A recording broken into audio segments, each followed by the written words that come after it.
Bonjour à tous, je m'appelle Christelle Lebailly et je suis ravie de vous retrouver pour une nouvelle vidéo. Aujourd'hui, je vais vous faire monter le rose aux joues puisque nous allons apprendre à réussir ces scènes de sexe. Dans un roman, je précise. Je ne sais pas vous, mais je n'ai pas toujours été à l'aise avec le sujet. C'est quelque chose que je ne pensais pas écrire un jour. Je me disais que mes personnages étaient jeunes, qu'ils avaient bien souvent de grandes catastrophes à éviter, la fin du monde, etc.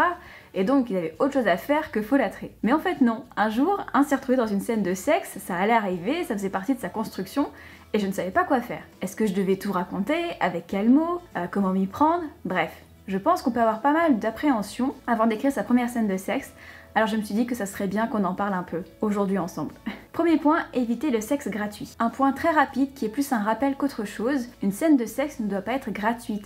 Autrement dit, proposer du sexe pour du sexe. Même si vous écrivez un roman érotique, c'est bien que les scènes de sexe soient justifiées un minimum, comme les scènes de combat dans un roman d'aventure, ou comme les scènes de torture dans un thriller. Une scène de sexe peut faire partie de la caractérisation du personnage, aider à le cerner, faire avancer l'intrigue, ce que vous voulez, mais proposer du sexe pour du sexe peut vite lasser un lecteur. Donc, voici mon premier conseil, demandez-vous à quoi sert votre scène de sexe. Deuxième point, l'ambiance. Quelle ambiance donner à une scène de sexe? Il y a tellement de façons de parler d'une relation sexuelle entre nos personnages qu'on peut hésiter sur le ton à prendre. Quel mot utiliser? Dois-je écrire cela comme un pur acte biologique ou le faire avec poésie? Déjà, je dirais que votre scène de sexe doit correspondre au ton de votre récit. Demandez-vous à quoi ressemble votre narration jusque-là. Si elle est assez douce, crue, terre à terre, ou du genre à enrober les choses, à utiliser des images, des synonymes. Il peut également être bien de faire coller les scènes de sexe au caractère ou au vécu du personnage. Par exemple, si un jour j'ai un personnage dont c'est la première fois, qui est un peu fleur bleue, je ne vais pas en parler de la même façon que je le ferais avec un personnage expérimenté pour qui c'est un sport. Vous avez plusieurs champs lexicaux suivant votre narration ou votre personnage, du cru au très imagé. Trouvez celui qui vous correspond et gardez-le. Faites juste attention aux répétitions car ça peut aller très vite dans une scène de sexe. Faites appel au dictionnaire des synonymes, aux images ou changez la phrase, mais ne laissez pas des répétitions trop rapprochées les unes des autres. 3. Ce qu'on raconte ou pas. Ensuite, concernant ce qu'on raconte ou pas, là ça dépend de vous, de ce que vous avez envie de laisser imaginer au lecteur, de faire connaître de votre personnage. Je sais que personnellement, dans ma petite scène, j'ai un personnage masculin, adolescent, qui couche avec des femmes pour de l'argent. Pour lui, c'est un job, ça pourrait être pire, mais il n'en est pas très fier non plus. Alors j'ai parlé de l'avant, de leur faux jeu de séduction, car au final ils savent tous les deux ce qui va se passer. Il est payé pour ça. Ensuite j'ai coupé et laissé l'imagination au lecteur. Pourquoi? Parce que ce qui se passait n'était pas important. Ce n'était pas important selon moi pour l'histoire, ni pour le développement du héros. On a compris grâce au préliminaire qu'il est payé et le voir en action n'apportait rien. Puis, nouvelle scène, la femme le repaye car c'est la dernière fois qu'ils se voient et elle veut marquer le coup. Cette fois-ci, j'ai utilisé pas mal d'images pour montrer tout le conflit intérieur du héros.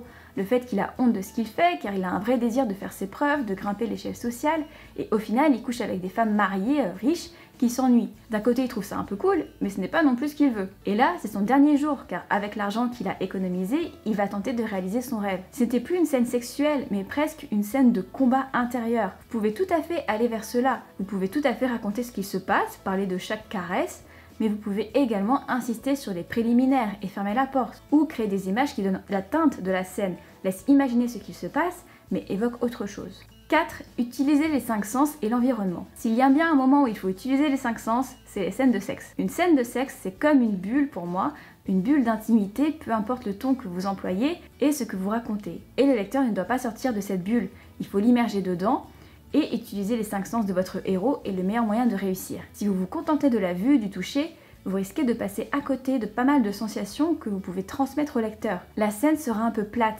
comme une histoire qu'on lit en fait, et pas qu'on vit. Utilisez le goût, l'ouïe, l'odorat et créez des scènes immersives. Pareil, vos personnages sont bien quelque part. S'ils se trouvent dans les toilettes d'une boîte de nuit ou dans un lit au drap de soie, ce n'est pas la même chose. N'oubliez pas d'insérer des détails sur l'endroit où ils se trouvent, des détails qui participent à l'ambiance et à ce que ressentent les héros. Ils peuvent se cogner à la cuvette des WC, faire trembler les murs ou manquer de trébucher sur une feuille de papier toilette par terre, ou au contraire se rouler dans des oreillers confortables. Ça ne donne pas la même scène de sexe du tout. Une peut faire torride, une romantique, une maladroite, etc.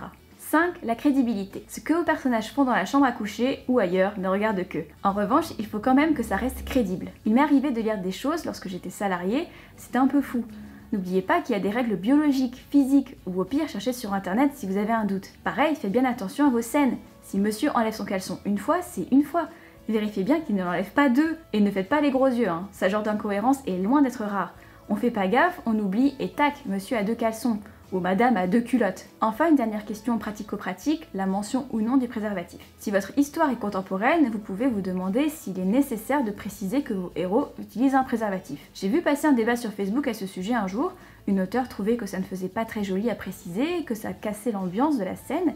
Et j'ai vu que tout le monde avait son avis, donc loin de moi l'idée de donner des leçons à ce sujet, mais je pense qu'on peut mentionner le préservatif sans sortir de sa scène non plus. Oui, vous voulez transporter votre lecteur, mais vous écrivez sur des personnes crédibles, qui si elles sont responsables, utilisent un préservatif. Enfin, à notre époque, avec la prévention qu'il y a sur les MST. Moi je sais qu'en tant que lectrice, si je vois une scène où le fait qu'ils se protègent n'est pas mentionné, ça m'étonne. Je me dis qu'ils sont un peu inconscients, qu'un des deux devrait au moins s'en étonner, que du coup ce n'est pas crédible. Et c'est ça qui me fait sortir de l'ambiance du coup. On n'est pas obligé de dire préservatif, qui effectivement n'est pas le mot le plus gracieux qui existe, mais il y a des tas de moyens de faire comprendre que vos personnages se protègent. Après, si ça fait partie de la construction de votre personnage, de ne pas utiliser de préservatif, ne lui en mettez pas. C'est difficile comme ça de réfléchir à des situations, mais si votre personnage est un peu arriéré sur ses questions, il refuse d'en mettre, ça fait partie de son caractère, même si c'est malheureux pour lui, ou je sais pas, il est bourré tellement qu'il calcule pas les risques, et zou c'est parti. Mais voilà, si dans la réalité vos personnages penseraient au préservatif,